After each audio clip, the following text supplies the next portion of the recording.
And good evening, everybody, and welcome to another edition of Press Play, powered by 0 to 60 Energy Drink, where I'm your host, Sid Frazier. And of course, you already know we got another action-packed edition ready for you. The Jets, they blew it. They got their first win. NBA season getting started tomorrow. And the college football playoffs set and ready to go. We'll be right back with more Press Play. Don't touch that dial. I'm Jamison Williams. I attend Cardinal College Preparatory High School in St. Louis, Missouri. I'm a wide receiver committed to the University of Ohio State. I see a lot of great things in Dr. Hayes. She get me loose. When I'm running my routes, I feel agile. Also on the track, it's the same thing, so I'm really loose running my races. I'm Dr. Connie Hayes with Fit for Life Sports and Rehab. If you want a competitive edge on the field, call me, 314-532-0957. And welcome back to Press Play, again, where I'm your host, Sid Frazier. We're powered by 0 to 60 Energy Drink. And tonight, introducing my panel, my co-host, starting down at the end, got Tyler T. Cole Coleman. How's it going this evening, Ty? Good. Let's get to it, Sid. We got a lot to do tonight. We ready to get at it. Yes, sir. Next up, we got Mr. Zelman Sanders, Big Z, what we call him on the set. Yeah. You ready to do it? Oh, man, all the time. Let's relax and let's let it go. Yeah. Mr. NFL, Will Franklin. How's it going tonight, Will? It's going well. You ready? Yeah, I'm ready, man. Will got that smile, he got that glow. He ready to get it going tonight. First up, guys, the New York Jets.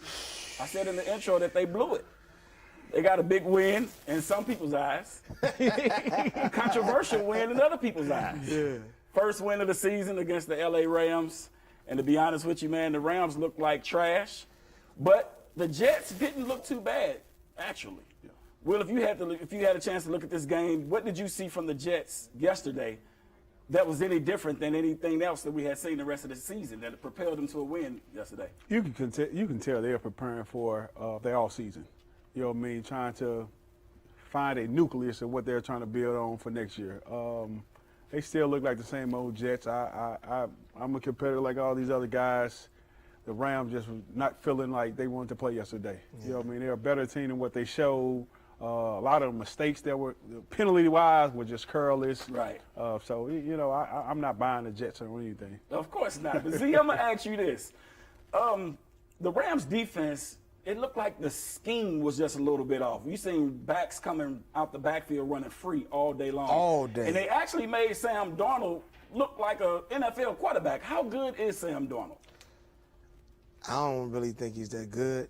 But it's hard to really say due to the fact that he's been so many changeovers and nobody's actually took the time. Some of the talent is not there. Some of the people they drafted, like that was a good draft with the left tackle. So I don't think he had enough time. So I can't really say, but if I was a betting man with my team, I wouldn't want him.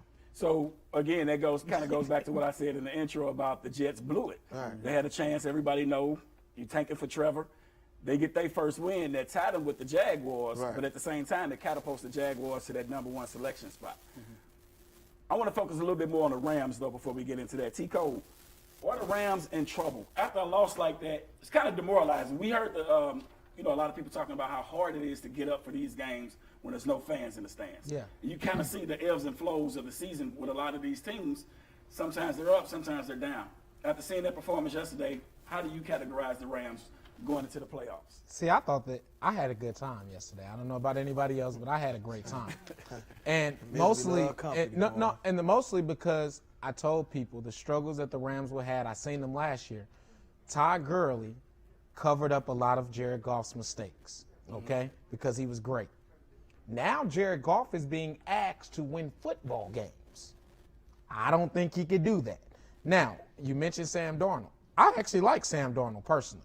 I think he's in a bad situation with the Jets, but I think long-term, I think he has a chance to be good. Now, of course, if you're the Jets, you probably should be tanking, but I think this is more to the Rams' consistency. They've struggled against, and me and Z talked about it already, they played down to their competition before. I mean, they lost to the 49ers twice already as well, too. So that's just where I'm at with them right now. I saw a stat today, and it said that Rams against top 15 teams this year was 4-0. Mm-hmm. Against the bottom-feeder teams this year, they were 0-3. Right. And that's including San Francisco when everybody was hurt. Right. And now it includes the Jets. And it just makes you wonder, with 2 weeks left to go in this season, do they have enough time, Will, to rebound and to get themselves together, put the loss like this behind them, and prepare to go into the playoffs? You're a professional, man. You know you got to flip that switch. And going into these next 2 weeks, finishing the way they need to finish, knowing what's at stake as far as seeding purposes in the playoffs. Right. Those guys will get out there and flip it and get back to what they need to do against the low competitive teams that they're speaking about. That happens at every level of sports, but at the professional level, these guys will turn around and next week you'll be like, man, where was this team last weekend? Right. Exactly. So, Z, let me ask you, everybody was speculating about the Jets and what they were doing trying to get Trevor Lawrence. In your opinion, should they be tanking to try to get Trevor Lawrence? As the head, of course, like the general manager and the owner, but as players, you got pride. Like, you don't want to be 0-16. Absolutely. And who's to say I'm going to be on this team next year? I'm anyway. auditioning to be in the league, not just the Jets. I want to be in the league. So, head, the owner, general manager, y'all can tank. I'm trying to win.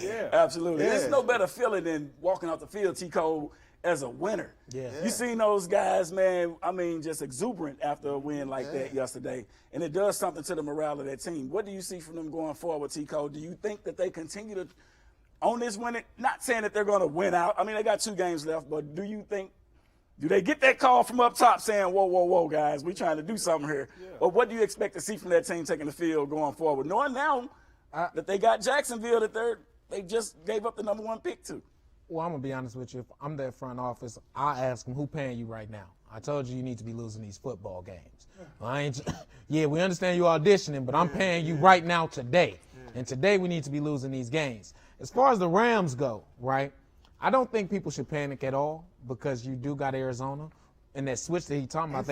And Seattle. So you get those 2 divisional games, which we know that they're going to get up for. And I think they'll be fine. This might be actually good for them, unfortunately. It might be good for them. Get them back in track. Yep. I agree with that wholeheartedly. Like you say, those last 2 divisional games, anytime you playing in the division, it does spark something in you that, bring those competitive juices to another level, if you might say. And I'm expecting big things from the Rams going into the playoffs. I do think that they have an opportunity still in front of them to win this division, and I look forward to them getting that opportunity if they can handle their business in these last 2 weeks of handling it. And Greg Williams is the DC for the Rams, which is DC for the Jets. Absolutely. So he wanted that win. Absolutely. He wanted that win. Absolutely. Well, guys, we're going to get ready to wrap up this segment. We're going to get ready to head to a commercial break. We ask that you do not touch that dial. Stay tuned, and we'll be right back in about 30 seconds with more of Press Play. I attend Cardinal College Preparatory High School in St. Louis, Missouri. I'm a wide receiver committed to the University of Ohio State. I see a lot of great things in Dr. Hayes. She get me loose when I'm running my routes. I feel agile. Also on the track, it's the same thing, so I'm really loose running my races. I'm Dr. Connie Hayes with Fit for Life Sports and Rehab. If you want a competitive edge on the field, call me, 314-532-0957.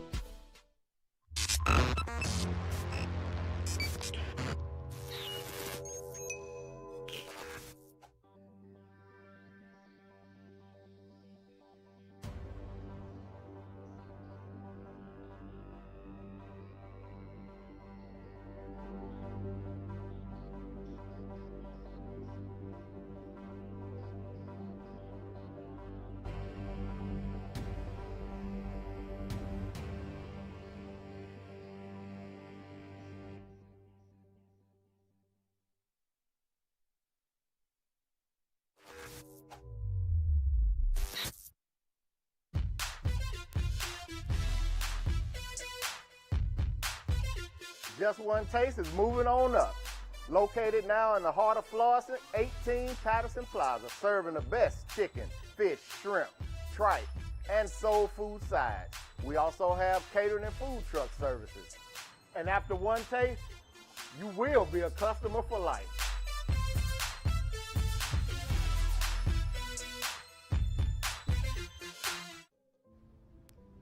And welcome back, everybody, to another edition of Press Play. We're going to jump right into this second segment. Guys, the NBA gets started tomorrow. The defending champions will be taking the court against the LA Clippers. I'm curious to know, Z, and I'm going to start with you. I'm curious to know, how do you see this season playing out with the Lakers as far as load management when it comes to LeBron and AD? They play heavy minutes, the interruption to the season last year, coming back in the bubble, winning it all. Short turnaround, very short turnaround. An aging player in LeBron, how do they handle that? Do you see load management, especially early in the season? Definitely with LeBron, I think maybe 30, 32 minutes max to allow him to kind of tail off and allow Anthony Davis to start to put his presence and imprint on that team and allowing the other players to gel and learn the culture. So I think the first, until probably end of January, I think they're going to be conscious of his minutes because it's 18 year and he's just coming back from what, maybe a month and a half? Yeah. That's about it. Yeah. So Will, I'm going to ask you, how does this affect them? Do you expect to see maybe a lull or a dip in their play early on? Because like you said, once they get rolling, they know what they're doing. I mean, some of the best in the game to do it. I bite my tongue every time I have to say that about LeBron. But the best in the game to do it at this point in time. How do you expect them to bounce back? I mean, like you say, with the load management, and do you think it'll affect their play early in the season? They got younger this offseason. They did with the bench. They got younger.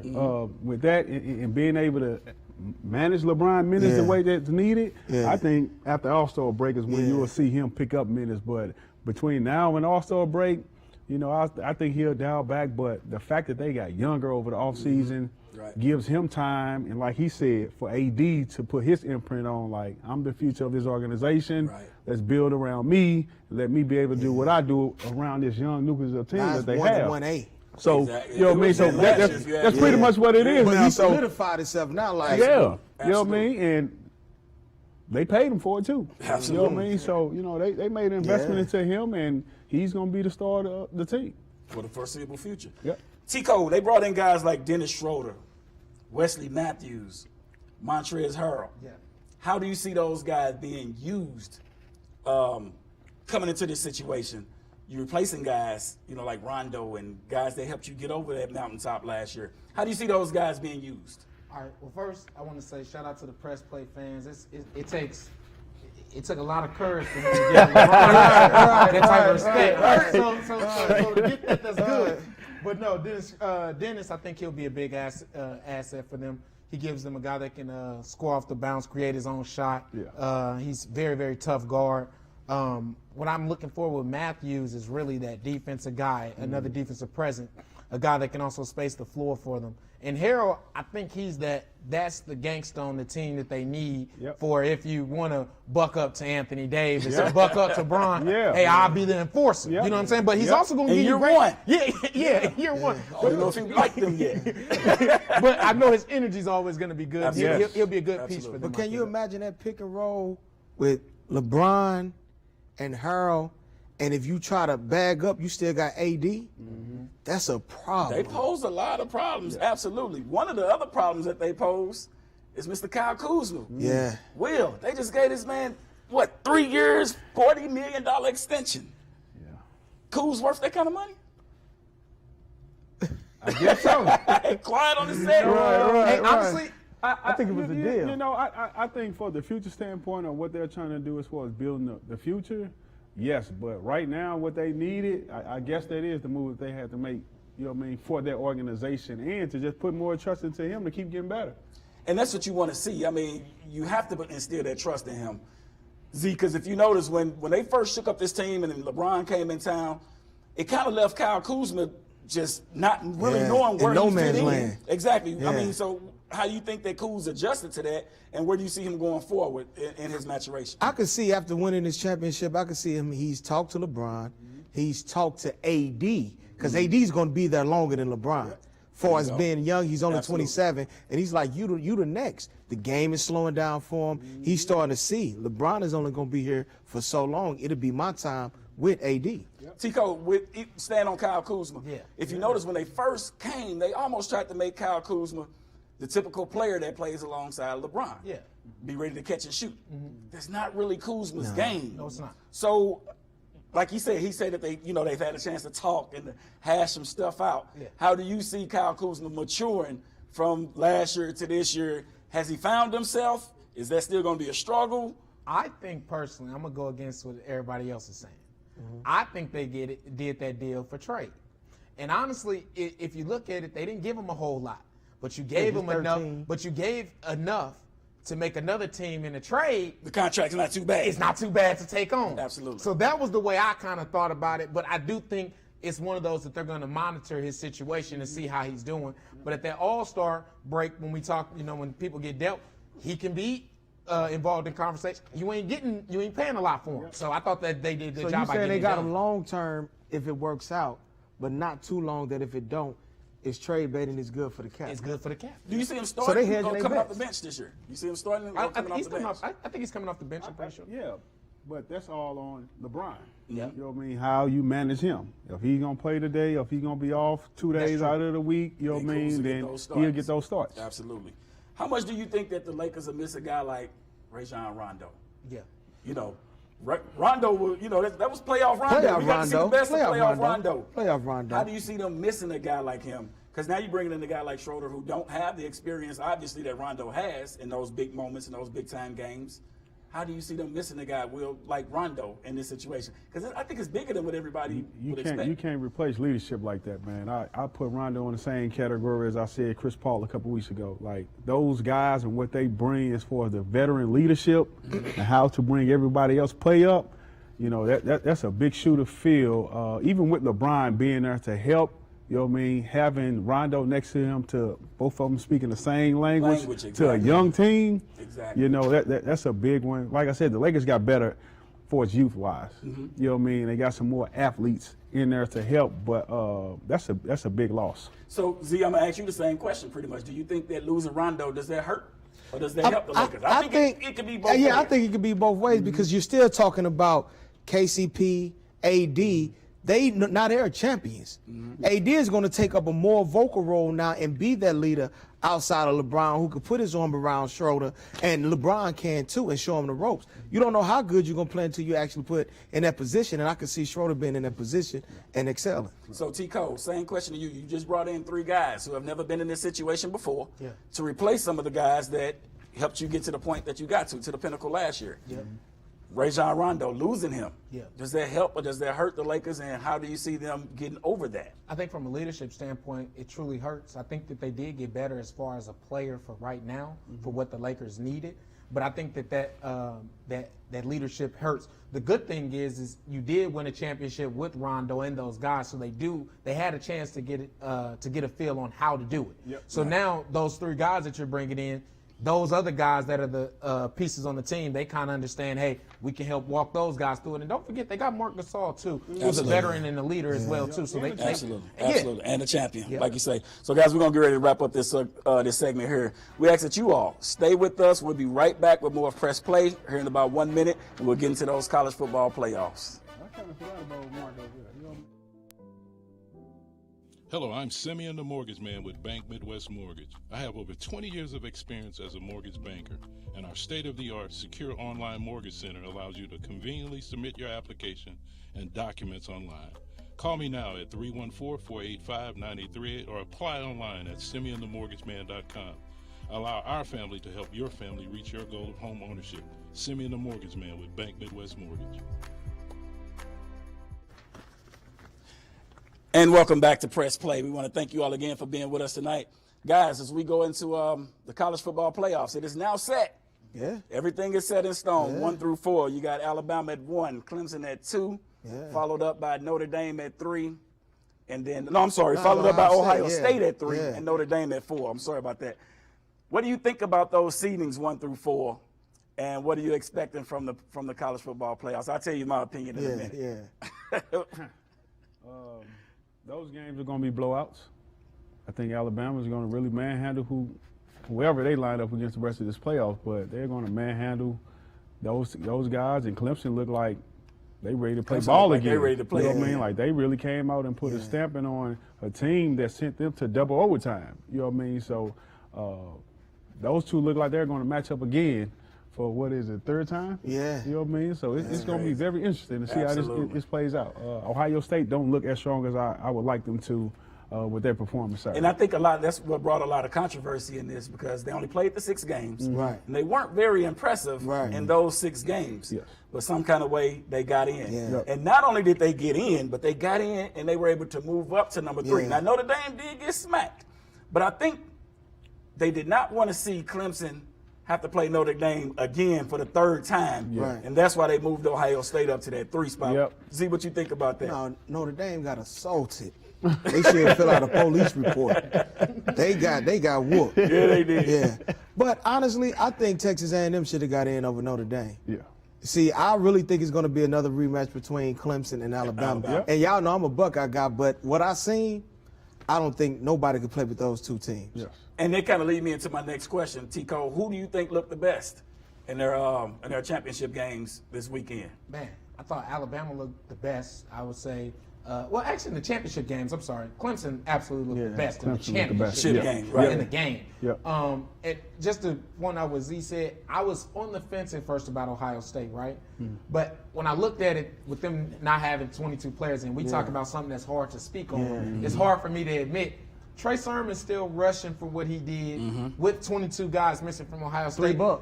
I do believe that they deserve to be in there, and I agree with you. I thought Texas A&M should have got in over Notre Dame. Man, that was hard to say. He looked really good, but he done it against a Northwestern team, and I don't want to hear nobody say, well, they were ranked 14th. You got to rank somebody somewhere this year. 100%, but when you losing 22 guys, though, Yeah. you know what Guys. I'm saying? And I'm talking about some dogs. Yeah. That matters. That Yeah. you're Oh, able to absolutely. focus in and still be able to step up. For me, that's how I look at it. Absolutely, it matters, but still, he did it against Northwestern. That's what you're supposed to do against So Northwestern. Alabama gave up 46 to Florida? Leads me exactly to my next point. Who do you think poses a threat, Will, to Alabama? Now, Alabama defense did not look good against Florida, but I like what Tim Tebow said when he said that I'm not worried about the Alabama defense because they played the number 2 offense in the land besides themselves. Yep. Nobody else really brings that much firepower that Florida brings, but who do you think poses a threat to Alabama? No one but Alabama. They are their own enemy. You know, Florida was very good offensively. I don't know if you watched them guys this year. Absolutely. They threw that ball around. Absolutely. They played, they spread it, and they had a great potential run. Heisman Trophy Yeah, winner. yeah, for sure. But what Clemson brings to the table this year compared to their previous years is just a more powerful running game. I don't think they have the skilled receivers that they had in the past years, where they would just, you can throw the ball to 8 guys, Right. and they all would make something happen. I don't see the depth at receiver this year. So if those two were to match up again, and you leave it on run game versus run game, I'm taking Alabama all day. So, Tico, let me ask you, who poses a threat to Alabama in this college football playoffs? Man, it's crazy. I really, really want to say Clemson. I think they pose the most threat, right? My only question is, at times I feel like Trevor Lawrence and his arm is sometimes inaccurate. You know what I'm saying? And when we're speaking of the receivers that he used to have and not having those, that it makes me curious. But I will say this, though. They look darn good against Notre Dame. But then again, like Z said, we've seen Notre Dame do this in big games before, so it don't really move me either at the same time. You know what I'm saying? Exactly. So Z, we're just sitting here and we're all assuming that Alabama is, the big man on the block. We're asking, who do you think poses a threat to Alabama? Do you see Alabama as being the big boy on the block, and they're the ones that's at the top of the pinnacle? It's their championship to lose, basically. No, I'm going to go with Clemson because Clemson was the last ones to do it, and they punished Alabama. Yeah. I mean, Absolutely. Back of the shed, come and get this work. Alabama defense was horrible that year, too. And what I like about this is that now all of them have time. Now that's where coaching come in. Can I get my kids motivated, stay ready, and now do what they need to do come January 1st? Can Ohio State do anything, you feel like? Nah. And that's my team, honestly, but nah. like even with Trey Sermon and the quarterback Justin Fields and getting your number 1 leading receiver, can they do something? I think Clemson got to be off their game. They're probably more of a threat receiver-wise than Clemson is right now. You know what I mean? Ohio State receiver group is a very good group. You know what I mean? But they just don't throw the ball enough. All right. And I think if they would try to get in the situation of doing something you're not used to doing, it would mess up the offensive rhythm. But real quick, guys, let's talk matchups. First round matchups, Alabama, Notre Dame. Who wins? How bad? Will, let's start with you. Alabama, 3 touchdowns. Z, we're going to go straight down the line. 45-15. 45-15, Notre Dame? Not a chance. Tico, Alabama, Notre Dame. Who you got and why? By how much? Give me Alabama. I'm happy that the St. Louis kid, Kyron Williams, will represent St. Louis and play in the game, but that's as far as it goes, unfortunately. That's it. You know what I'm saying? Next up, we'll start right back with you, T-Code. Clemson and Ohio State. Who you got? How much? Ooh, hey, this is a crazy matchup, and I don't like to say this, right? I'll take Clemson. I'll take Clemson by 18. I'm going with the Buckeyes because I rock with the Big Ten. Okay. I think it's a chance. But you kind of contradicting yourself. You're going with the Buckeyes, but you think Clemson going to win it all. How that work? Talking with his heart. Exactly. Okay. And I got a big one. Okay. So I'm going with it. I'm going with it. Will, Clemson, Ohio State, man. That's a tough one, man. That's a crazy matchup. Yeah, it is. You know, if Ohio State get all 22 players back in these next 2 weeks or so, that may be the best game of the college football playoff. Absolutely. That may be That's the what championship. that may Exactly. be. You know what I mean? It's just hard to go against Alabama for what they have, but that Ohio State Clemson game gonna be a dogfight. And you know what I mean? Right now, Who you got? I might get an edge to Ohio State, man. And that's I'm gonna be honest with you. I don't want to say it, and I won't say it publicly, but that's a good pick. Yeah. Okay, You know we live, right? Yeah, I know. Oh, okay. Hey, check it out, guys. We got about a minute left in this segment. Z, I'm going to throw it to you first quickly. You mentioned Texas A&M earlier. Yeah. Do you think Texas A&M should have got in? Definitely. And who would you have left out? Notre Dame. T-Code. Man, I'm on the same train. Yeah. Texas A&M in, Notre Dame out? Yes, sir. Even after a 10-1 season. Yeah. I mean, they got dominated. they did get dominated by Bama, right? I'm talking about Texas A&M, right? They did, in week 2. But that was early. Yep. Number Week one. 2. Yep. You know what I'm saying? That's how I look at it. Yep. And they finished strong, and they made a case. right, and Jimbo right, Fisher is right. elite. Period. Couple seconds left, Will. Same question to you. Should Texas A&M have gotten in? Was that enough that they done against Tennessee to put them in? I think so. And who would have been left out? Yeah, Notre Dame. Notre Dame. They're the weakest link to me as far as complete team, both sides of the ball, special teams. A&M got screwed over like we did when I was down at Mizzou, and we beat Illinois and Kansas and still didn't make a BCS. Exactly. Well, guys, I tell you what, man, it has been an absolute blast being on set with you guys again for another edition of Press Play. And to all of you out there, we want to thank you all for being with us for another edition of Press Play. And if it went by too fast, or you missed something that we said, or you just can't believe that we said it, we ask you to rewind the tape and press play. We'll be back again tomorrow night. You guys have a good evening.